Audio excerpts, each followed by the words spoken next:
Do you accept there's a bit of a disconnect between the circle around the Prime Minister and the grassroots of the Conservative Party? No, as the Prime Minister said when he was talking about activists, he's one of us. And I know, having seen the Prime Minister operate in his own constituency, the strong friendships and the bond that he has with the people who are the grassroots of the Conservative Party. I also know, from having seen the Prime Minister chatting to people in my constituency and elsewhere, that he appreciates, he doesn't just appreciate, he understands viscerally what it's like to be a foot soldier in the Tory cause. And so there's an absolute connection between leader and the rest of the party.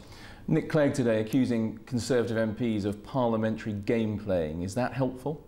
Well, one of the things about Nick that I respect is that as leader of a separate party in a coalition, he has the absolute freedom and right to offer his opinion and his commentary on how things are going. And I think it's necessary for all of us to understand, when we're looking at what happens within the coalition, that we're doing something unprecedented.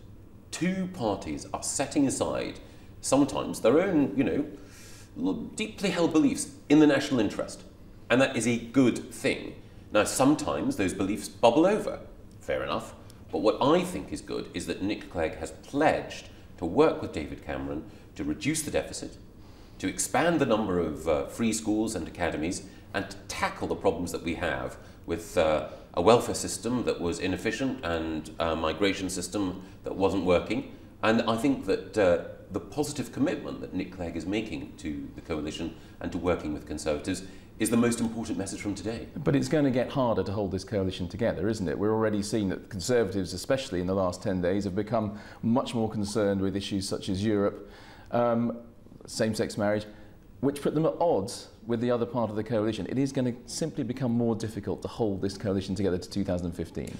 What I think is really amazing and under-remarked is that even though things get thrown at the government, David Cameron and Nick Clegg absorb these challenges and emerge stronger from them.